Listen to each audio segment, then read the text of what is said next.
شهر رمضان الذي أنزل فيه القرآن هدى للناس وبينات من الهدى والفرقان. السلام علیکم ورحمۃ اللہ وبرکاتہ. الحمد للہ وکفی وسلام علی عبادہ الذین اصطفی، اما بعد. محترم ناظرین کرام اور عزیز ساتھیوں، ماہ رمضان سے متعلق آج یہ 5واں درس ہے.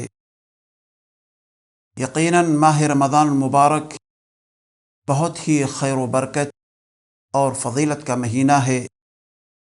اس مہینے میں اللہ تعالی نے قرآن مجید کو لوح محفوظ سے آسمان دنیا پر اتارا اور وہاں سے حسب ضرورت 23 سال تک ہم انسانوں کے لیے، ہماری ہدایت کے لیے اتارتا رہا.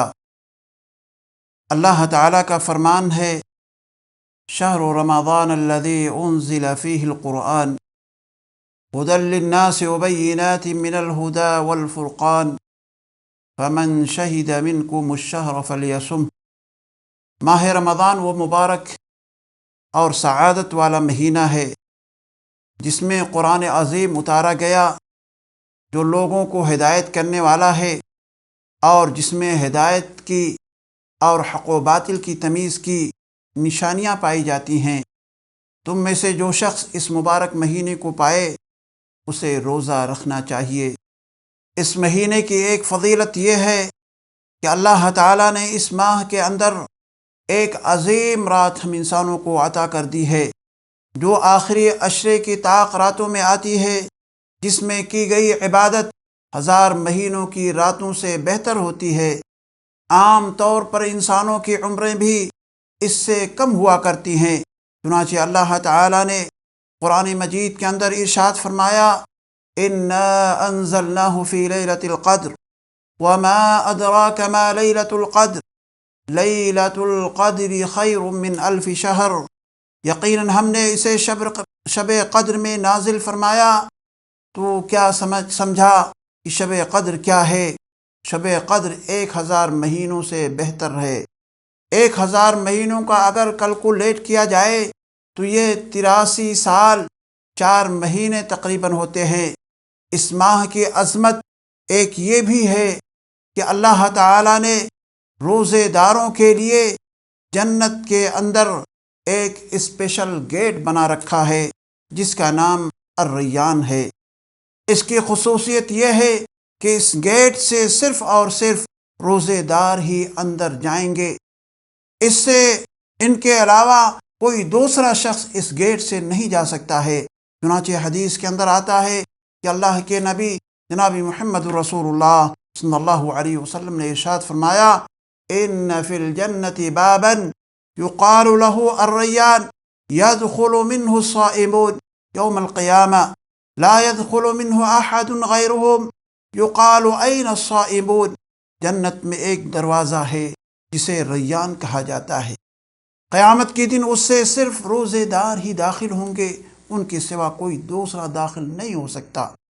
کہا جائے گا کہ روزے دار کہاں ہیں؟ وہ کھڑے ہوں گے اور اس سے داخل ہو جائیں گے، ان کے سوا اس سے کوئی اور داخل نہیں ہو سکتا. جب وہ داخل ہو جائیں گے تو اسے بند کر دیا جائے گا، بس کوئی اس سے اور داخل نہیں ہوگا. ریان نام رکھنے کی ایک وجہ یہ بتلائی جاتی ہے کہ روزے دار بالکل بھوک سے اور پیاس کی وجہ سے بڑی تکلیف اور پریشانی سے دوچار ہوا کرتے ہیں. لہذا اس کا اعزاز اور اکرام یہی ہونا چاہیے کہ اس کی بھوک اور پیاس سب سے پہلے دور کی جائے. ماہ رمضان کے روزے کی ایک فضیلت عزیز ساتھیوں یہ بھی ہے کہ روزہ گناہوں کی بخشش کا ایک بہترین سبب اور ذریعہ ہے. حدیث کے اندر آتا ہے، جس کے راوی حضرت ابو ہریرہ رضی اللہ تعالی عنہ ہیں، وہ بیان کرتے ہیں کہ پیارے حبیب جناب محمد رسول اللہ صلی اللہ علیہ وسلم نے ارشاد فرمایا، من صام رمضان ایمانا واحتسابا غفر له ما تقدم من ذنبه. جس شخص نے ایمان کے ساتھ ثواب کی نیت سے رمضان کے روزے رکھے تو اس کے پچھلے تمام گناہ معاف کر دیے جاتے ہیں۔ رمضان کے روزے کی عظمت اس سے بھی واضح ہوتی ہے کہ جیسے ہی ماہ رمضان آتا ہے جنت کے تمام دروازے کھول دیے جاتے ہیں اور جہنم کے دروازے بند کر دیے جاتے ہیں۔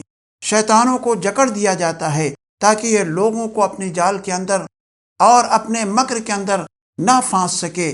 حدیث کے اندر آتا ہے اذا جاء رمضان فتحت ابواب الجنہ وغلقت ابواب النار وصفدت الشیاطین۔ جب رمضان کا مہینہ آتا ہے تو جنت کے دروازے کھول دیے جاتے ہیں، جہنم کے دروازے بند کر دیے جاتے ہیں اور شیطانوں کو جکڑ دیا جاتا ہے۔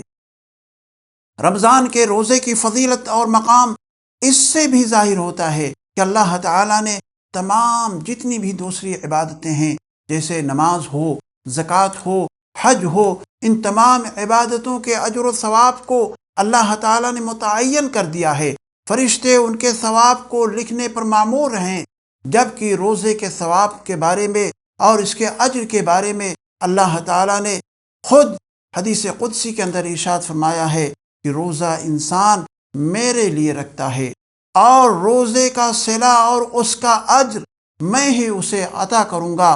چنانچہ روزہ جس حساب سے، جس طریقے سے انسان کے اندر خلوص پایا جائے گا، جس طریقے سے اس کے دل کے اندر سچائی پائی جائے گی روزے کے تعلق سے، اسی حساب سے اللہ رب العالمین اسے عطا فرمائے گا۔ چنانچہ اللہ تعالیٰ نے ارشاد فرمایا حدیث قدسی کے اندر کل عمل ابن آدم یضاعف الحسنة بعشر امثالها الى 700 ضعف قال الله عز وجل الا الصوم فانه لي وانا اجزي به يدعو شهوته وطعامه من اجلی۔ ابن آدم کا ہر عمل کئی گنا تک بڑھا دیا جاتا ہے، ایک نیکی 10 نیکیوں کے برابر کر دی جاتی ہے، حتیٰ کہ 700 گنا تک بڑھا دی جاتی ہے۔ اللہ تعالیٰ فرماتا ہے سوائے روزے کے جو کہ بندہ صرف میرے لیے رکھتا ہے، اور میں ہی اس کا صلہ اور اس کا بدلہ عطا کروں گا، کیونکہ وہ میری وجہ سے اپنی شہوت اور اپنے کھانے کو چھوڑتا ہے۔ روزہ خالص اللہ کے لیے ہے، کیونکہ اس روزے کے اندر ریا نمود کا شائبہ سب سے کم پایا جاتا ہے۔ چنانچہ ایک روزے دار اگر چاہے تو چھپ کر کے کھا پی لے تو یہ اس کے بس میں ہوتا ہے، ایسے ہی اپنی خواہش پوری بھی کر سکتا ہے، یہ بھی اس کے اختیار میں ہے، لیکن وہ خوف الہی سے سرشار ہو کر اور خشیت ربانی سے معمور ہو کر وہ ایسا عمل نہیں کرتا ہے، اسے اللہ تعالیٰ کی خوشنودی مقصود ہوتی ہے، اس لیے وہ نہیں کھاتا ہے، نہیں پیتا ہے۔ روزہ اپنے رکھنے والے کے لیے قیامت کے روز شفاعت کرے گا اور اس کی شفاعت قبول کر لی جائے گی۔ رسول اکرم جناب محمد رسول اللہ صلی اللہ علیہ وسلم نے ارشاد فرمایا الصیام والقرآن یشفعان للعبد یوم القیامہ یقول الصیام اے رب منعته الطعام والشہوہ فشفعنی فیہ ویقول القرآن منعته النوم باللیل فشفعنی فیہ۔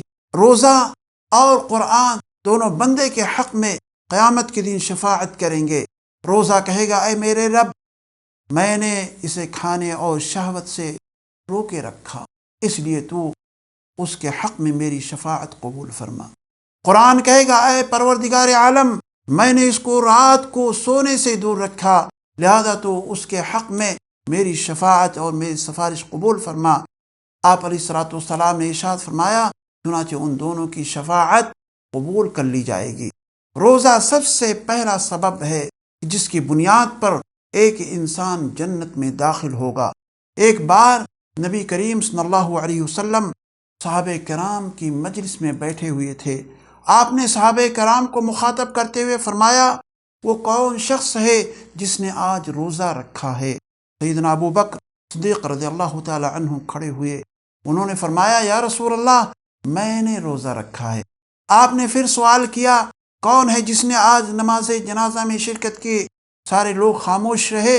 سیدنا ابو بکر صدیق رضی اللہ تعالی عنہ کھڑے ہوئے اور فرمایا یا رسول اللہ میں آج جنازے میں شریک ہوا۔ پھر آپ نے سوال کیا تم میں سے کون ہے جس نے آج کسی مسکین کو کھانا کھلایا؟